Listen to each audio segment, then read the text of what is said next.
So when you're doing pel work, the frequency of blows that you're looking for is 3 seconds from the beginning of one blow to the beginning of the next blow. For the purpose of pel work and for the purpose of muscle memory, it's not the end of the shot that is important. It's the beginning of the shot. It's how we get it off the shoulder and how we generate motion and get it started in the first place, right? That's why we can do air pel and we can do water bottle pel when we're at a hotel room, or we don't, the two biggest reasons that I get for people not doing pel work are no time. Space. I don't have pel, I don't have time, right? I have two things that the pel routine that I do addresses the time thing, okay? And otherwise, the pel work that we're doing, like I said, it's 3 seconds from the beginning of one blow to the next blow.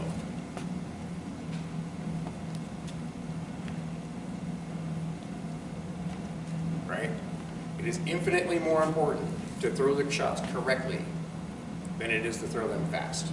Speed and power don't come from throwing fast and hard. Speed comes from throwing exactly the same shot, exactly the same way, thousands and thousands and thousands of times.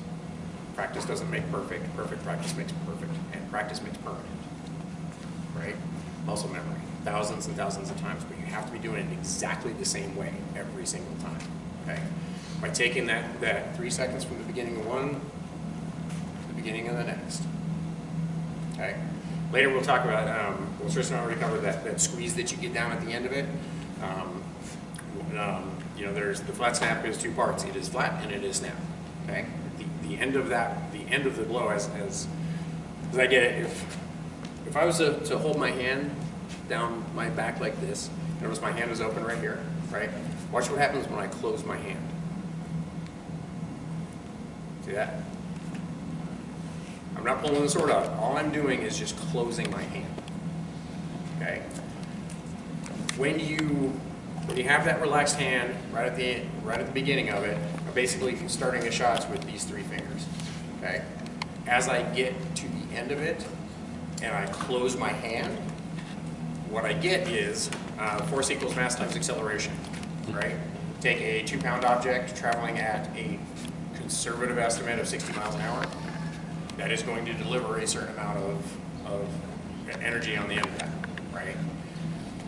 At the point of impact, as you close your hand and you get that squeeze on the end of it, what you're getting is a rapid acceleration at the point of impact.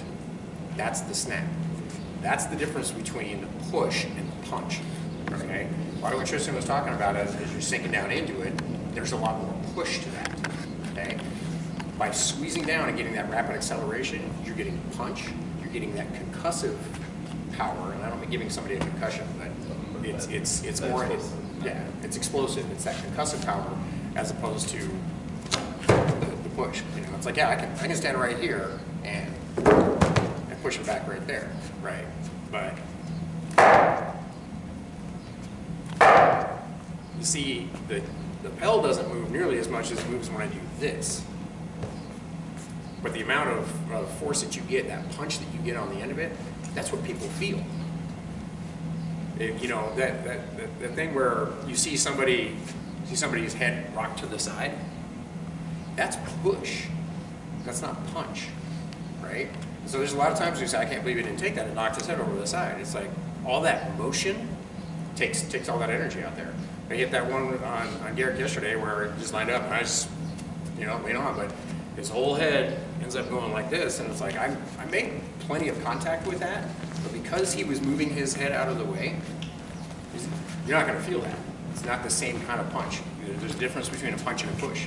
And in our sport, what people feel is the punch, right? So that's the end of the flat snap. But again, for the purpose of pel work, it's the beginning of it that is really important because it's getting that hip rotation, getting it started, and getting a good angle to begin with. If I could jump in too, there is a relationship with that squeeze to the snap. And the way that I described it, I wanted you guys to feel what it was like, not just to use the sword like a whip, because it's easy to get into whipping the sword around, right, but to actually use the whole body to get that squeeze to accomplish the acceleration that he's talking about. And because like I said, it's easy to, and even when we're doing just this drill, you can, just with your fingers relaxed, as you can, without even gripping the sword, just whip the sword at somebody. But then you're only using the weight of the sword, you're really not using the whole body. Right. So there's that strong relationship between that squeeze, and he's absolutely right, there's the push and the whip, but they're right in between there is where you get the follow-through power from a good body dynamic versus whipping the weight of the stick at somebody. Right. So it's really a fine line in there, and there's a strong relationship. Yep. So the snap comes at the end of it. I want you to be aware of that and know what that is at the end of it. But for the purpose of Pell work, like I said, especially overcoming the I don't have a Pell sort of thing. You know, I mean, I can stand here like this. I mean, for Pell work, I'm going to look at where Seto is, right? And I'm going to get an idea about where my target is, right? I can line up the target here on an object that is over there. I mean, the Pell being right here, I can see where I would want to be hitting. Like shadow box. Yeah. Yeah, right? So having a Pell to have incidental contact with is obviously better than not having a Pell. And it's good too as you speed up a little bit, as you get more comfortable with it. Every once in a while, yeah, you want to rip one out there and drive it and make sure that you're getting it the way that it needs to be getting. But don't let the fact that you don't have a Pell stop you from doing Pell work. Okay? But this hip rotation thing, that's the part your body really needs to learn. And you don't need to learn, you know, to hit the Pell really hard. Okay. So flat snap. Any questions about flat snap? Okay. Perpendicular to your targets. Okay. That's a big one. Keeping your elbow in. Lauren started doing this and then made that correction. It's just going to be setting it, and it is resting on your shoulder, right? Anytime you try to, people try to like bring their arm up to kind of cheat that motion a little bit, right? But always going to be just sitting, just naturally resting on your shoulder. Your hips are already in a place where they're ready to drive, right? So as you drive that, and remember, as I was telling Lauren kind of started throwing the shoulder and then the hips, right? The hips lead everything always. The hips lead going out, and the hips lead coming back, okay? Getting back into the recovery. As I complete this shot here, right? Watch the hips right here. Hip rotation through there. Now watch this. Hip rotation to come back. To reset. Are you guys noticing too, when this point moves equally. He's not moving the hip and then dragging the shoulder behind it. Right. It's not this Gumby sort of a thing. Right. These move in tandem, always. They're always going to move together. Yeah. It's easy to miss and get these people that are doing the rubbery Right. thing. And I say that the hips lead. There is a microsecond lag, if even that. I mean, it's an imperceptible lag between hip rotation and shoulder rotation. It's so close that it pretty much happens at the same time. But you're driving it at the hip. You're not driving it at the shoulder. And Lauren, you were kind of doing that where the shoulders were going out first, and then you got the hip rotation, but it was after the sword gun. So hips lead everything always. Okay, does that make sense? All right, so that's flat snap. Leg snap, pretty much the same thing.